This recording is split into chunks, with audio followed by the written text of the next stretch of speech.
So hi everyone, so yesterday I made the video on these three bags here, and I talked primarily about this bag, and I made the statement that this is the best budget camera bag ever. And I still stand by that statement because I bought this bag 4 years ago, and you know, 4 years later this bag is still for sale for, you know, the same price I paid for it. So I think that's kind of a testament to how good this bag is. I mean, for 25 bucks, I mean, really, there's not much else out there that can compete with this bag in terms of, you know, how much you can put in there and, you know, the build quality and everything else. But that being said, you know, I only spent a couple of minutes each on these two bags. And when somebody makes a statement that this is the best bag ever, right? It's compared to what? So I compared it against my two other bags that are my favorite bags that I still use today. But since we're Micro Four Thirds shooters, you know, I don't recommend this bag. Now, if I was making a video about this bag, and that's the problem with a lot of reviews and stuff online, is they only talk about one bag, right? They're like, oh, this is the best bag ever. And if I talked about all of the features that this bag has, because this bag actually has a lot of features that you won't find on this, just in terms of the craftsmanship, right? You already own this bag, you might be thinking, man, I need to get this bag. But I can tell you, and that's why I brought it out, you don't want to get this bag. It's a nice bag, but you don't want to get this bag if you shoot Micro Four Thirds. It's not worth it. It's too big. It's noisy, right? It's got these clickety-clack things. It's got the hook loop straps here. So, yeah. I don't recommend this bag, generally speaking, for Micro Four Thirds shooters, even though I still use this a lot in my real estate work, where it doesn't matter if it's noisy. I just need it to be able to hold everything that I need to bring, all the extra lighting gear and everything like that. Now, some of you had expressed some interest in this bag, and when I got this bag, I had paid like $70 for it, so if it was still $70, I definitely wouldn't recommend this bag over this one.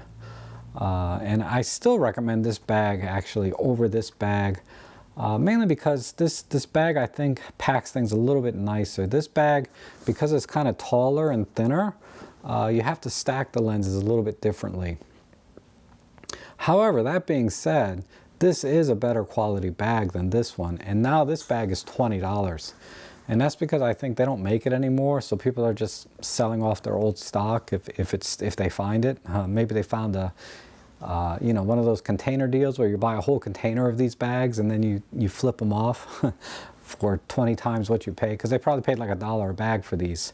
But anyway, so I'm going to talk about this bag because I know some of you are interested in this bag, and some of the features that this has that this bag does not have, and why I like this bag so much. Mainly because of its form factor, just being kind of a thinner profile than this one, right?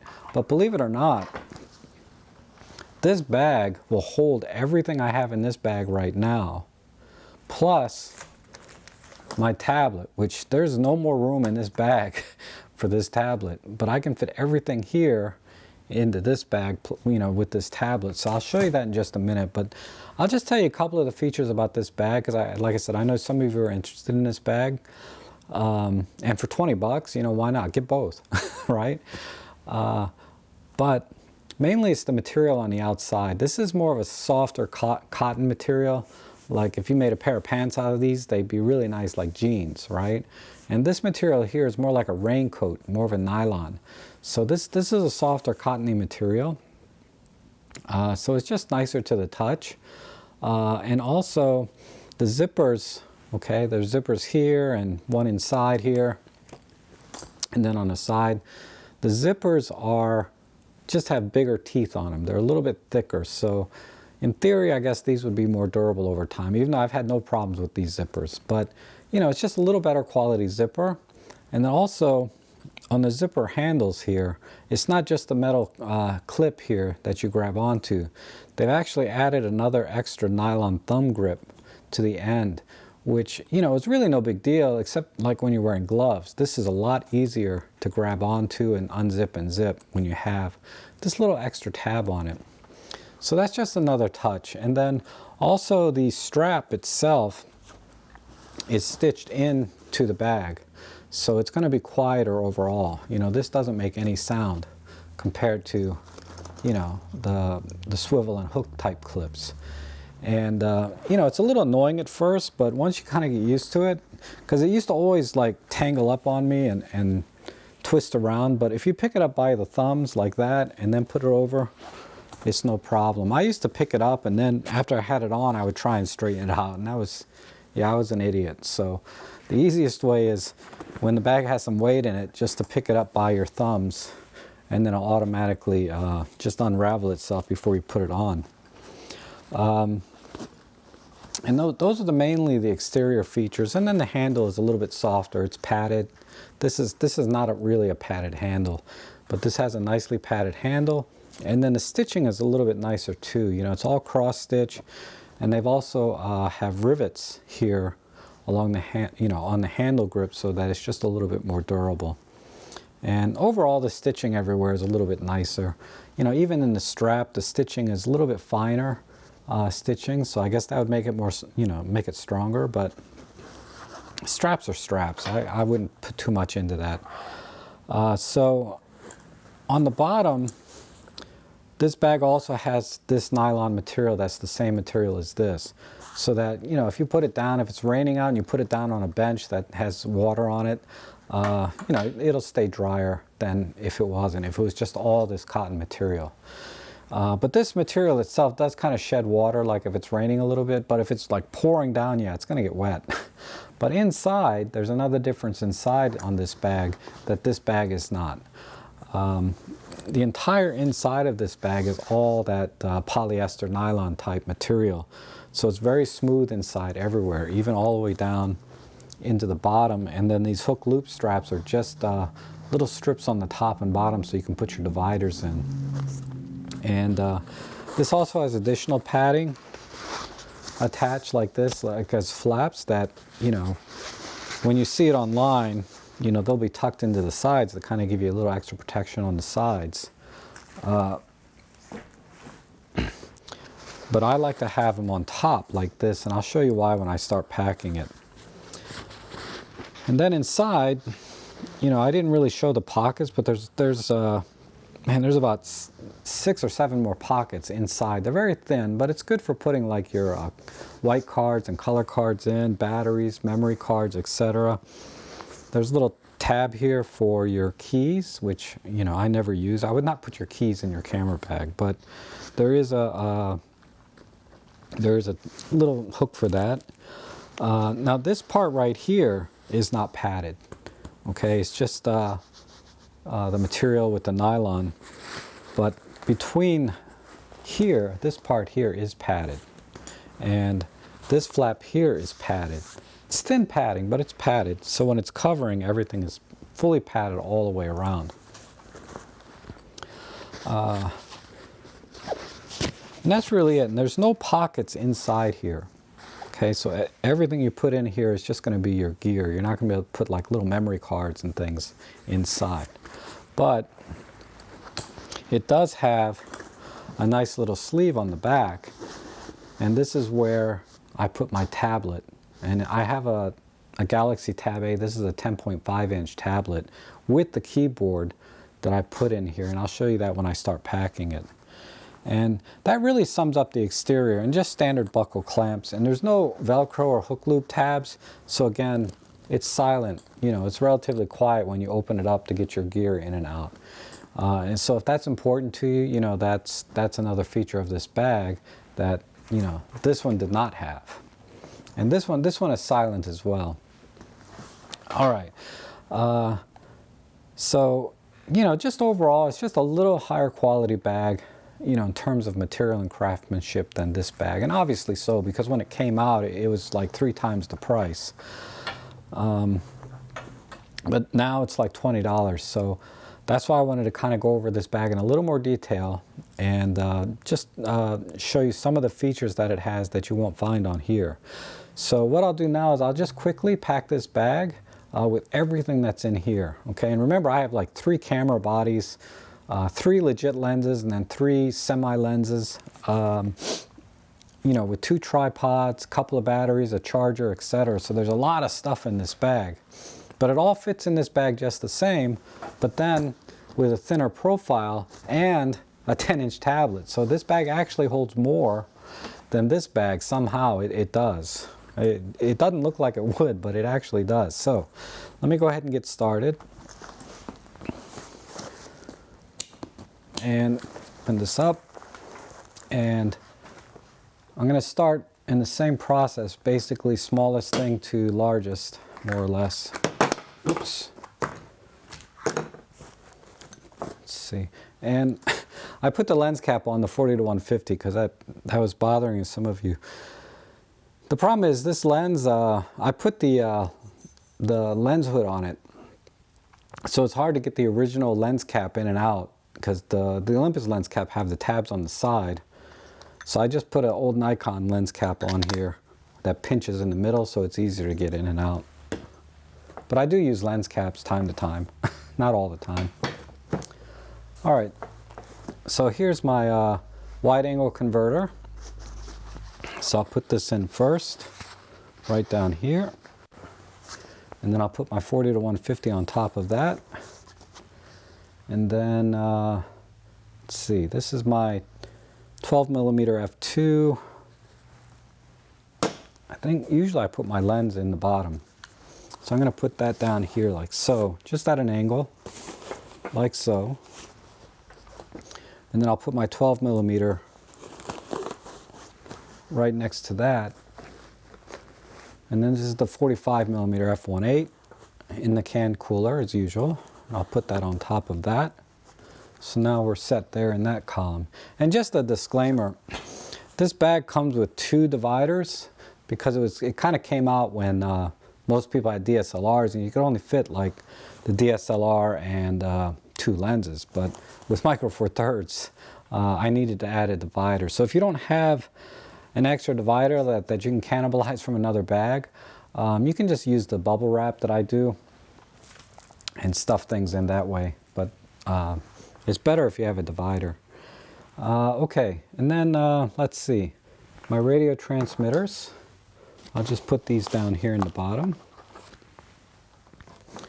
There's my EM10 Mark II, my Pen PL8, and there's a SEMA adapter. I already put that in. Okay, here's my TG5. I'll just put this down here in the bottom on top of the radio transmitters. And that's it from that bag. So all I have to do is put in my Pen PL8. And I'll put that in the side here. And then finally,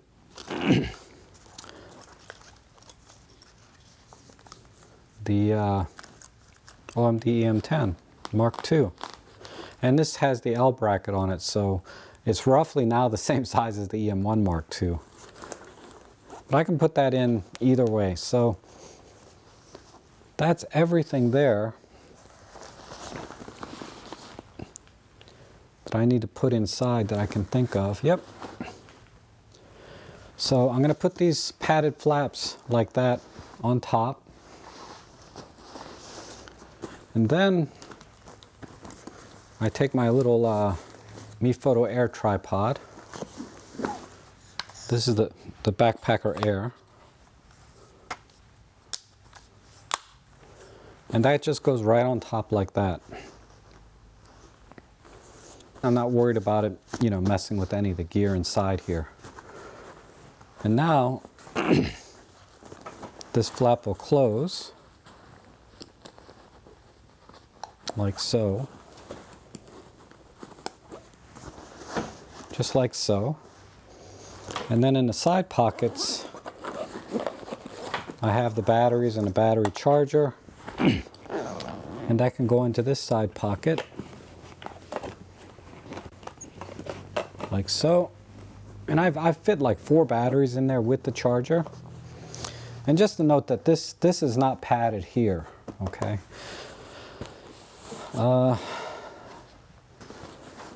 In this pocket, nothing. Okay, and then my flash bracket. And I'll just stuff that into the back sleeve here.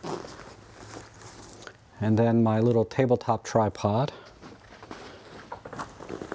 And I like to put that in the side pocket. There's a mesh side pocket here.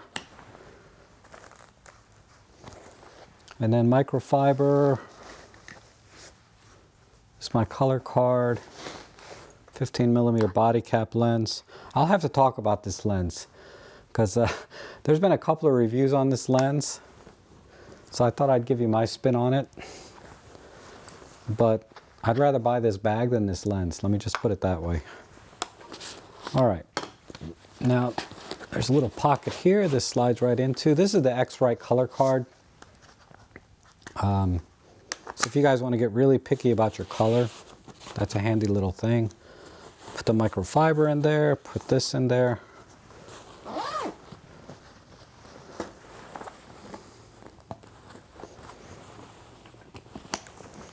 And now, this bag has everything that was in this bag.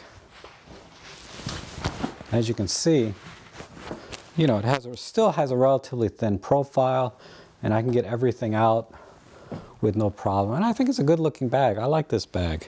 You can even tighten the straps down a little bit more. And it feels good. It's just a nice quality bag.